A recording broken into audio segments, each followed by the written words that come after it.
You are listening to HOA Boardroom Battles. She loved rules until I found the footage. I am not allowed to interpret it your way. That is what Lori Hastings screamed at me while slamming the lost and found bin lid so hard the metal rang like a bell. She pointed at my face and told me I was banned from the bin, from the clubhouse, from everything. Because a gate fob had gone missing, and she said I must have cloned it. I stood there in the Oak Harbor Community Association mailbox area, a manila folder bulging with papers jammed under my arm, trying to process what was happening. Lori was the events director, a middle-aged white woman with light brown hair pulled back in a tight ponytail, wearing a black rain jacket with the hood up and a blue visor that made her look like she was cosplaying as mall security. She had a phone on speaker, blasting a call with some vendor, and she kept waving it at me like it was a weapon. This is Salt Lake City, Utah, where the air is dry and the HOA rules are even drier. I work as a software QA analyst, which means I spend my days catching bugs in code, and I was not prepared to spend my evenings catching an HOA events director in the act of stealing and framing me for it. Oak Harbor is a newer suburban subdivision with identical mailboxes and a strict vibe. The kind of place where every house looks like it came off the same assembly line and every rule gets enforced like it is constitutional law. Lori had been on my case for weeks, ever since I moved in, and now she was escalating to threats I could not ignore. My job was already watching my attendance. One more late arrival because of HOA chaos would end my probation, and Lori was about to make me late again. She held up a gate fob log printout, waving it in the air like it was a court exhibit. "I do not need proof, I have paperwork and vibes," she said, her voice sharp enough to cut glass. That line stuck with me because it was so absurd and so confident at the same time. She claimed she was only a messenger, but I could see her handwriting all over the accusation form clipped to the top of the printout. She was not a messenger, she was the author, and she was loving every second of this performance. She told me she was reporting me to police and started performing for her phone camera, narrating the whole confrontation like she was hosting a true crime podcast. I just stood there, my gray casual jacket flapping in the wind, my black baseball cap pulled low, trying to stay calm while she built a case against me out of thin air. The gate fob in question had been reported missing 2 days earlier. Someone in the community had lost theirs, and Lori decided that I must have cloned it because I had been seen near the gate around the same time. Never mind that dozens of people use that gate every day. Never mind that the gate system logs every entry and exit. Lori did not care about facts. She cared about control, and she had decided I was the problem. She told me she was revoking my guest parking and visitor access, effective immediately, and she was drafting a notice to have me trespassed if I did not hand over the clone fob. I did not have a cloned fob. I did not even know how to clone a fob. But Lori was not interested in my denials. She was interested in making an example of me. I took the gate fob log printout from her, holding it with both hands like it was evidence in a trial. The paper was covered in timestamps and entry codes, but none of it made sense in the context of her accusation. I scanned the lines looking for my unit number, and I realized something was off. The log showed multiple entries from a single fob during times when I was provably somewhere else, like at work or asleep. I did not say anything yet, because I was still trying to piece it together, but a cold knot was forming in my stomach. If this log was supposed to prove I cloned a fob, it was doing the opposite. It was proving someone else had access they should not have. Lori did not give me time to think. She snatched the printout back and told me I had 24 hours to turn in the clone fob, or she would escalate to a formal trespass warning. Then she walked away, her phone still on speaker, talking to some vendor about gate maintenance like she was a CEO closing a deal. I stood there, folder under my arm, feeling the weight of every identical mailbox and every identical threat pressing down on me. I needed proof. And I needed it fast, because Lori was not going to stop until she had me thrown out or arrested. That night, I went through every piece of paperwork I had related to the HOA. I am a software QA analyst, so I know how to track data and spot inconsistencies, and I was about to apply that skill set to Lori Hastings. I pulled up my entry logs from the gate system portal, screenshots I had saved when I first moved in because the HOA had a reputation for losing records. I compared them to the printout Lori had waved at me, and that is when I saw it. The timestamps did not match. The printout showed entries during times when my actual logs showed I was either not home or entering through the pedestrian gate, not the vehicle gate. Someone had edited the printout, or someone had been using a fob that was not mine, but was being attributed to my unit. I started digging deeper.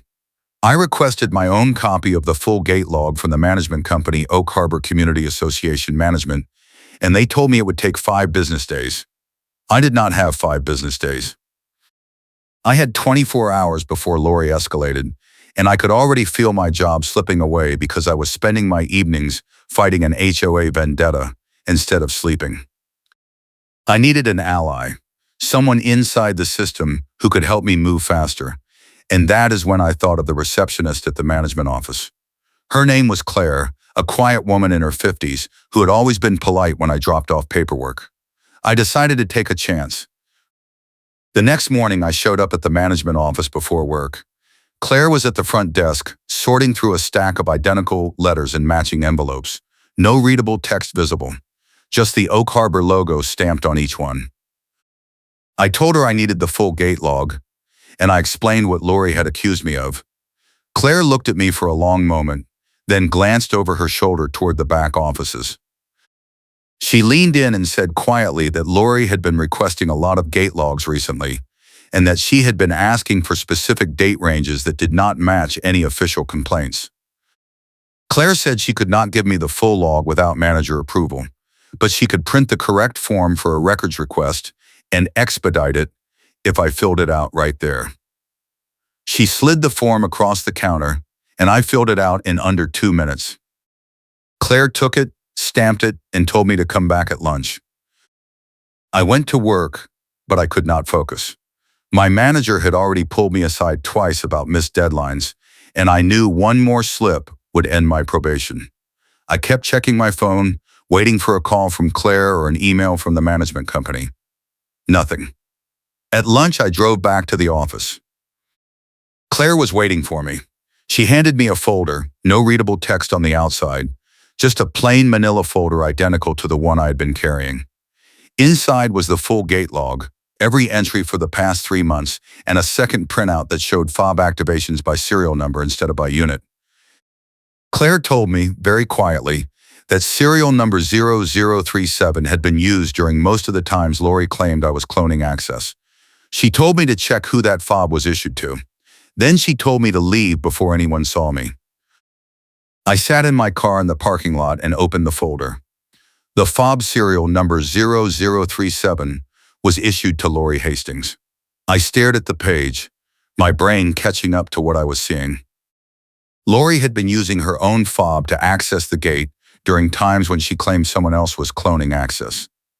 She was not investigating theft. She was committing it.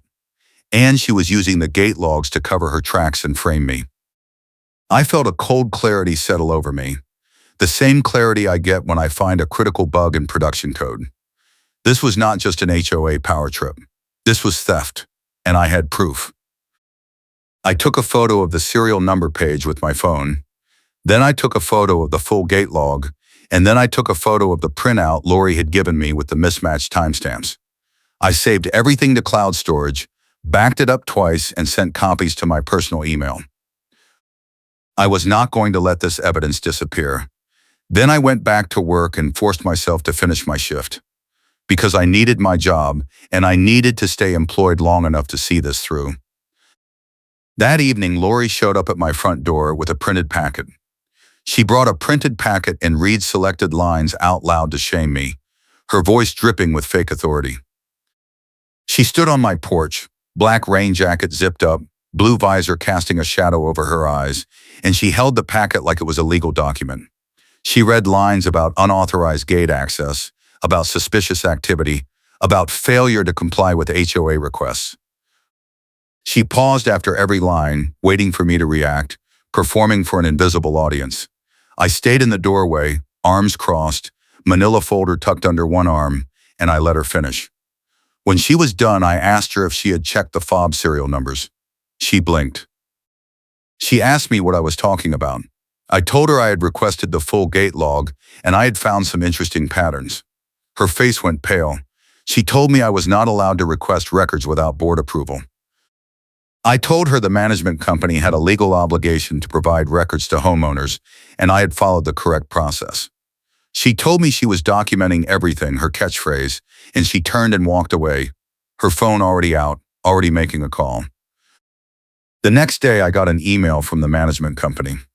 They said they were suspending my records request pending a review by the board, and they said Lori had filed a formal complaint accusing me of harassment and intimidation. The email was polite but firm, and it told me to cease all direct contact with board members. I read it twice, feeling the goalposts move in real time. I had followed the rules, I had requested records through the proper channels, and now I was being punished for it. This was the side complication I did not need. The management company loses my dispute packet and acts like it is my fault. And now I was back to square one, except worse, because Lori had escalated to a harassment claim. I called an attorney. I could not afford a full retainer, but I paid for a 1-hour consultation, and the attorney told me 3 things. 1. The management company could not legally suspend a records request without a valid reason, and board review was not a valid reason under Utah law. 2. If Lori was using her position to retaliate against me for requesting records, that was a violation of fiduciary duty and possibly theft if she was covering up her own misconduct. 3.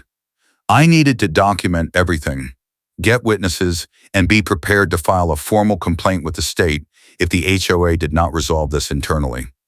The attorney gave me a template letter to send to the management company, and I sent it that same day. Certified mail, return receipt requested. While I waited for a response, I started talking to neighbors. I needed witnesses, people who had seen Lori in action, people who might have their own stories about missing items or suspicious accusations. I found one almost immediately. A resident named Mark, a guy in his 30s who lived 3 units down from me, told me he had been pressured to sign a complaint about me last week. Lori had knocked on his door, told him I was a security risk, and asked him to sign a statement saying he had seen me acting suspiciously near the gate. Mark said he had refused, and Lori had gotten angry, told him he was enabling criminal behavior, and stormed off. Mark had not reported it because he did not want to get involved. But now that I was asking, he was willing to go on record. I asked him if he would be willing to write a statement, and he said yes. I asked him if he would be willing to show up if this went to a hearing, and he said yes. I had my first witness. I kept digging. I talked to more neighbors, and I found a pattern. 3 other residents had reported small thefts over the past 6 months. A package here, a small camera kit case there, petty cash from the clubhouse. Nothing major, nothing that would trigger a police investigation, but enough to create a climate of suspicion.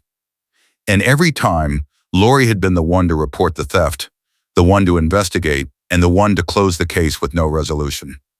I started to see the shape of her operation.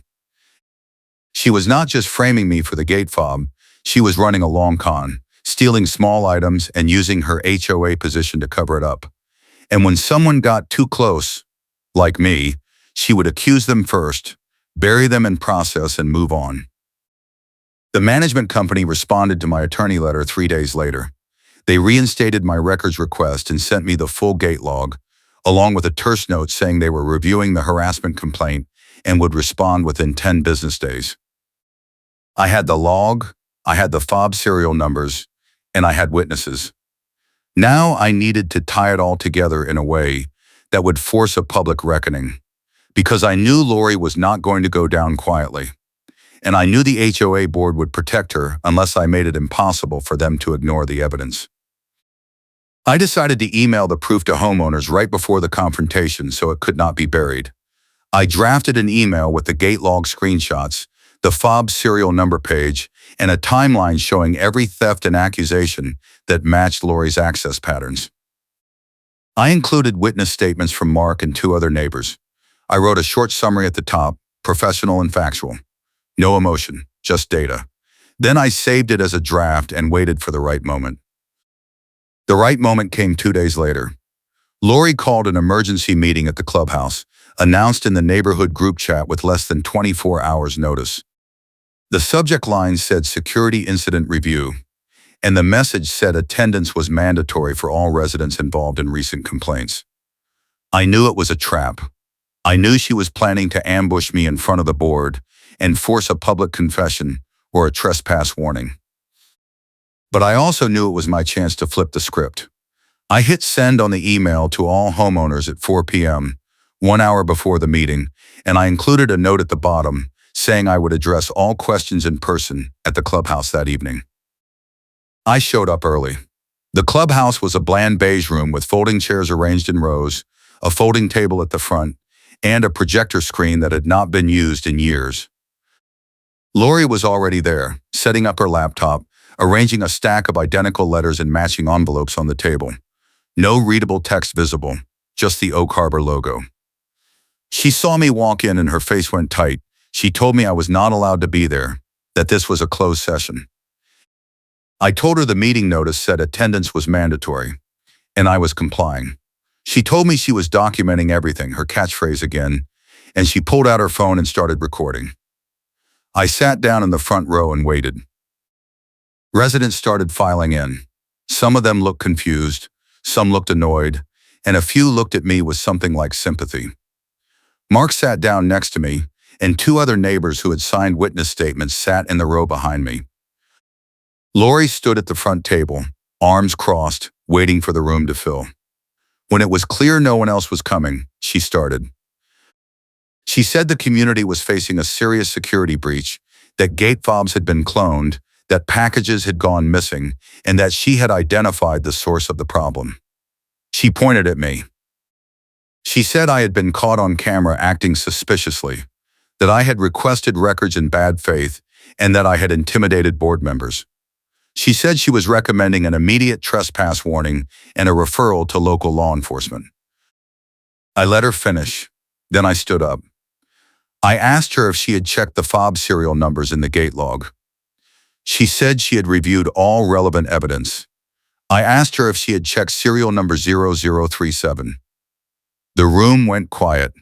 She said she did not have to answer my questions. I pulled out my manila folder, bulging with papers, and I held it up. I said I had a copy of the full gate log, including fob serial numbers, and I was happy to share it with the board and with law enforcement. Lori's face went from pale to red. She said I was out of order. I said I had already sent the evidence to every homeowner in the community, and if she wanted to continue this meeting, we could review it together. One of the board members, an older man named Richard, stood up and asked to see the gate log. I handed him the folder. He opened it, scanned the pages, and his expression changed. He looked at Lori and asked her if she had reviewed the fob serial numbers before filing the complaint. She said she had relied on the summary report. He asked her who prepared the summary report. She did not answer. He asked her again. She said she had prepared it herself. Richard closed the folder and told Lori she was suspended from all enforcement duties pending an internal review. Lori exploded. She said she was being attacked, that I was manipulating the board, that she had paperwork and documentation proving everything. Richard told her to sit down. She refused. Richard told her the meeting was over and she needed to leave. She grabbed her laptop, grabbed her stack of letters, and stormed out, phone already on speaker. Already calling someone, her voice echoing down the hallway. The room sat in stunned silence for a moment.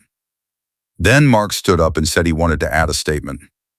He told the board that Lori had pressured him to sign a false complaint, and he had refused.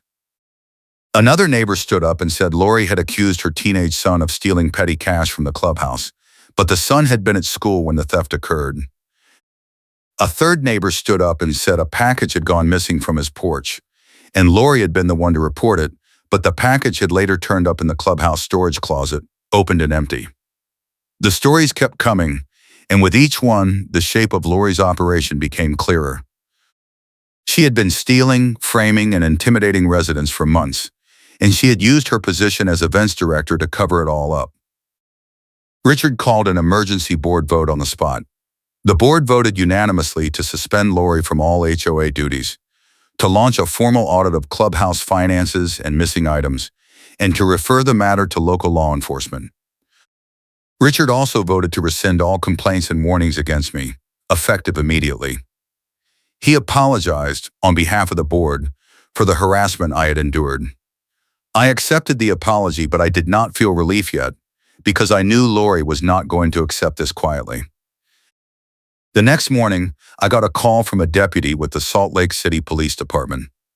He said Lori had filed a report claiming I had threatened her and stolen HOA property. He asked if I would come down to the station to give a statement. I said yes, and I brought my folder, every piece of evidence, every witness statement, every timeline. The deputy listened, took notes, and asked clarifying questions. He told me Lori had a history of filing reports that did not hold up under scrutiny, and he was not surprised by my story. He said he would follow up with the HOA board and with the management company, and he gave me an incident number for my records. He also told me, off the record, that Lori was digging herself into a hole, and if she kept escalating, she was going to end up with charges of her own. I left the police station and went straight to work. My manager had been patient, but my probation was still active, and I could not afford any more disruptions. I worked late that night, catching up on missed deadlines, and I finally felt like I could breathe.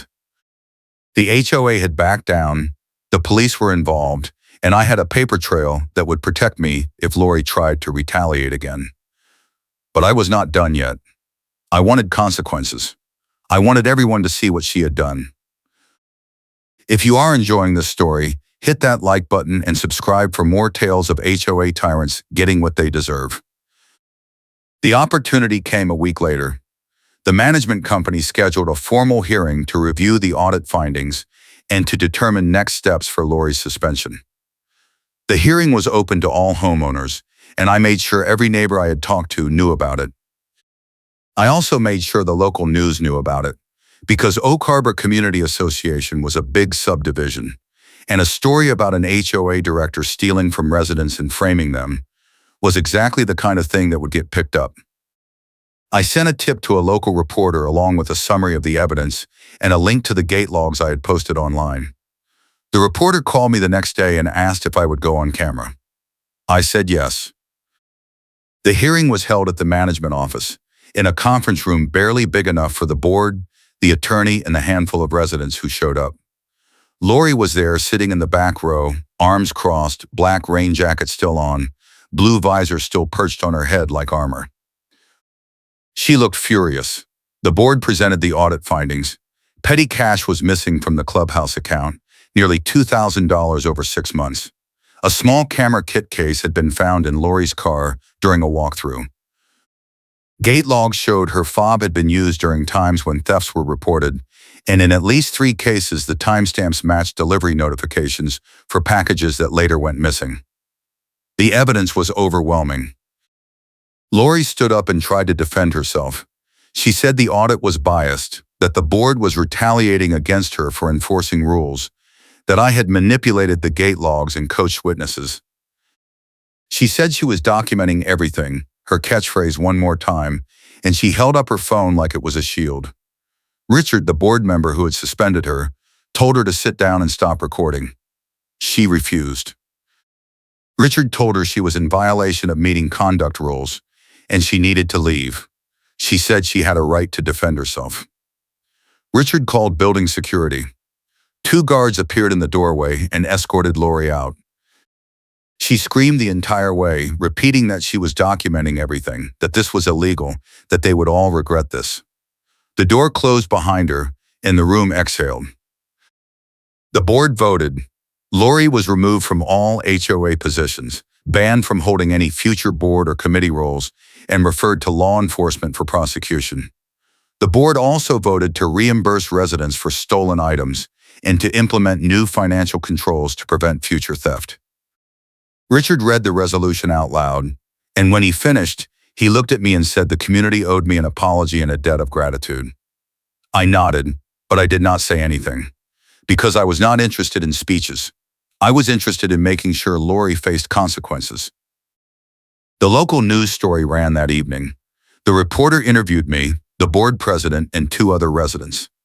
The story showed the gate logs, the audit findings, and a photo of Lori being escorted out of the hearing. The headline was, HOA Director Accused of Theft and Retaliation Against Residents. The story went viral in local social media groups, and by the next morning, Oak Harbor Community Association was getting calls from homeowners in other subdivisions asking how they could audit their own boards. The management company released a statement saying they were cooperating with law enforcement and implementing new oversight procedures. Lori deleted her social media accounts and stopped responding to calls. A month later, I got a letter in the mail. It was from the district attorney's office. Lori had been charged with theft, fraud, and abuse of fiduciary duty. The charges carried a maximum sentence of 5 years, but the DA was offering a plea deal if she agreed to pay restitution and resign from all HOA activities permanently. I did not know if she would take the deal, but I knew she was done in Oak Harbor. The neighborhood chat, which had been silent for weeks, started buzzing again. Residents were talking about the audit, about the new financial controls, about the need for better board oversight. Mark posted a thank you message directed at me, and a dozen other residents piled on with their own thanks. I did not respond, because I was not interested in being a hero. I was interested in getting back to my normal life. But the story was not over yet. 2 weeks later, I got an email from the HOA vendor who maintained the gate system. The vendor said they had reviewed the access logs at the board's request, and they had found evidence that Lori had been cloning fobs using a portable reader she had purchased with HOA funds. The vendor said they were terminating their contract with Oak Harbor unless the board agreed to a full system overhaul and a security audit. The board agreed, and the vendor sent me a copy of their findings as a courtesy. The findings showed that Lori had cloned at least 6 fobs over the past year, and she had used them to access the gate, the clubhouse, and the mailroom during times when she was supposedly off duty. The vendor demanded proper documentation and stopped taking Karen's calls, and the board was forced to hire a new vendor at twice the cost. The HOA consequences were piling up. The new vendor billed the association for the system overhaul. The board had to send a special assessment notice to all homeowners to cover the cost, and residents were furious. The board called a special meeting to explain the situation, and the turnout was the highest I had ever seen. Residents demanded accountability, they demanded resignations, and they demanded a full review of every board action from the past 2 years. The board agreed to everything. A records request that exposes contradictions and edits became the foundation for a complete overhaul of HOA governance, and by the end of the meeting, 3 board members had resigned and new elections were scheduled. The committee that Lori had chaired, the events committee, held its own vote. They replaced her unanimously, and they invited her to the meeting so she could watch it happen. Lori showed up, sitting in the back row, arms crossed, silent.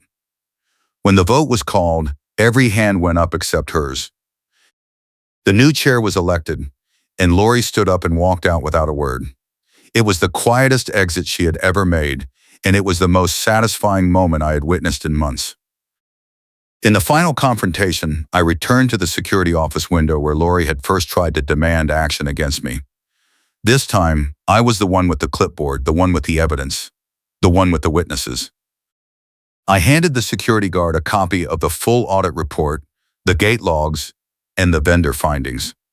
I told him Lori was banned from all HOA facilities and was not to be given access under any circumstances. The guard nodded and logged the information. Lori showed up an hour later demanding to be let into the clubhouse. The guard refused. She repeated her catchphrase, "I am documenting everything," and held up her phone. The guard repeated it back to her, unimpressed, and told her to leave or he would call the police. She left. The final humiliation came at the mailbox cluster, the same place where this had all started. Lori showed up one afternoon trying to collect mail, and a neighbor stopped her. The neighbor, a woman named Sandra who had been one of my witnesses, told Lori she was not welcome here anymore. Lori said she had a right to collect her mail. Sandra said she had a right to feel safe, and Lori had violated that. Lori repeated her catchphrase one more time.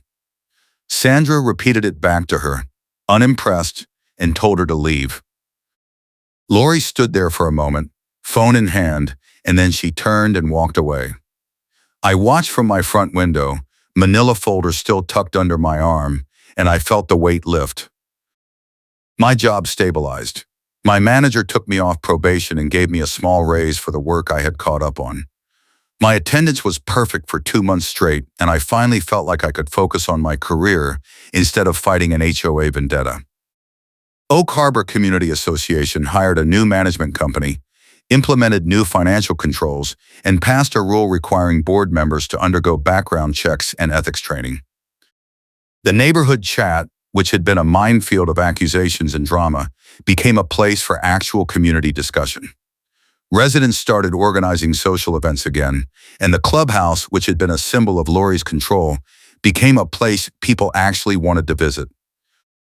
Lori moved out 3 months later. She sold her unit at a loss and left the state. I heard through the neighborhood grapevine that she was facing charges in another county for similar behavior at a different HOA, but I did not follow up. I was done with Lori Hastings. I was done with HOA drama. I was done with gate fobs and audit logs and stolen camera kits. I just wanted to live my life, go to work, come home, and not have to fight for basic respect in my own neighborhood. The gate system was upgraded, the new vendor installed cameras at every entry point, and the board published monthly financial reports online. The changes were not perfect, but they were real, and they made Oak Harbor feel like a community again, instead of a surveillance state run by one vindictive woman with a laminated policy sheet and a phone on speaker. I kept my manila folder, bulging with papers, as a reminder of what I had been through and what I had proven. I did not need to open it anymore, but I kept it, because it represented something bigger than just evidence. It represented the fact that you can fight back, that you can win, and that you can do it without breaking the rules or becoming the thing you are fighting against. I still see Sandra at the mailbox cluster sometimes. She always waves, and sometimes she stops to chat. She told me once that she was proud of what I had done, that the neighborhood needed someone to stand up to Lori, and that she was glad it was me. I told her I was just protecting myself, that I did not set out to be a crusader. She said that was exactly why it mattered. The people who do not want the fight are the ones who do it right, because they are not doing it for glory or revenge. They are doing it because they have to. I thought about that a lot in the months after everything settled. I thought about how easy it would have been to just move, to just pay the fines, to just accept the accusations and let Lori win.